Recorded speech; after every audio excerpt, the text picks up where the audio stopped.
Conjunctivitis मतलब होता है इन्फ्लामेशन इन कंजंक्टिवा। तो कंजंक्टिवा किसको बोलते हैं? कंजंक्टिवा जो होता है एक प्रकार का म्यूकस कंटेनिंग लेयर होता है, मेम्ब्रेन होता है, जो कि आइरिस को आईबॉल को दोनों कनेक्ट करता है। जैसे आइरिस होता है, ये आईबॉल होता है, तो आइरिस के अंदर में होता है ये कंजंक्टिवा ऐसे, और आगे चलकर मुड़ जाता है, फिर ऐसे स्क्लेरा कवर करता है। तो अंदर में जो रहता है उसको पाल्पेब्रल कंजंक्टिवा बोलते हैं, इसको बोलते हैं फोर्निस कंजंक्टिवा, और जो स्क्लेरा कवर करता है उसको बोलते हैं बल्बल कंजंक्टिवा बोलते हैं, बल्बल।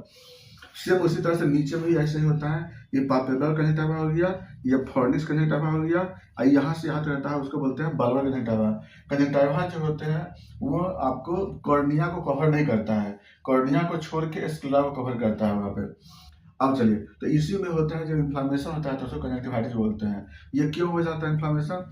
चाहे कोई बैक्टीरियल इन्फेक्शन से हो, वायरस इन्फेक्शन से हो, या किसी तरह की इंजुरी से होता है। जैसे बैक्टीरिया में क्लेमाइडिया है, गोनोकोकस बैक्टीरिया है, स्टेफाइलोकोकस है, स्ट्रेप्टोकोकस है, स्यूडोमोनास है, उसके कारण। या फिर वायरस में होता है जो फ्लू वायरस होते हैं, या हार्पिस सिम्प्लेक्स वायरस होते हैं, इसके कारण उसमें इन्फ्लामेशन हो जाते हैं। फंगस में जैसे एस्परजिलस होते हैं, वो सभी कभी कभी इन्फ्लामेशन करते रहते हैं। और ट्रॉमा में है बस बस आप फिजिकल इंजुरी होते हैं, रेडिएशन होते हैं, लाइट होते हैं, हीट होते हैं, या फिर बहुत रबिंग करने का कारण हो सकता है, इंजुरी करने का कारण हो सकता है, कोई टॉक्सिन के कारण हो सकते हैं, कोई केमिकल के कारण हो सकते हैं।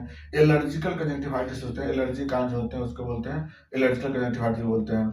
एलर्जी कंजंक्टिवा बार बार कोई सीजन से होता है, मौसम से होता है, पॉलन ग्रेन से होता है, कई वजह से क्या होते हैं ना, ये कंजंक्टिवाइटिस होते हैं। कहीं कहीं आपको क्लासिफिकेशन रहता है bacterial conjunctivitis, viral conjunctivitis, fungal conjunctivitis, traumatic conjunctivitis, allergical conjunctivitis, kerato conjunctivitis, अलग अलग वैराइटीज के कंजंक्टिवाइटिस होते हैं। तो कंजंक्टिवा में इन्फ्लामेशन चाहे किसी वजह से हो, लेकिन क्या होता है ना कि वहाँ पे हमारा म्यूकस सिंथेसिस होते रहेंगे, रेड हो जाते हैं वहाँ पे, आपको जो दोनों आईलिड जो होता है चिपकने लगते हैं, वहाँ पे पेन भी होता है आँख में, स्वेलिंग हो जाते हैं आँख में, ये सब जो होते हैं रेनबो जैसा वहाँ पे अपीयरेंस होता है। तो ये सब कंजंक्टिवाइटिस की पहचान होती है, और इसका ट्रीटमेंट कराना बहुत जरूरी है, नहीं तो क्या होगा फिर वहाँ पे अब्सेस वगैरह भी बन सकते हैं, या क्रेटाइटिस हो सकते हैं, स्टाई हो सकते हैं, या कलेजन हो सकते हैं। इसके लिए सबसे अच्छी दवा होती है जैसे यूफ्रेसिया है, साइलेसिया है, बेलाडोना है, या फिर आँख में सिनेरिया ड्रॉप यूज करते हैं। लेकिन दवा इसके अलग अलग होते हैं, ऐसे नहीं यूज करना चाहिए बिना फिजिशियन के बात किए हुए।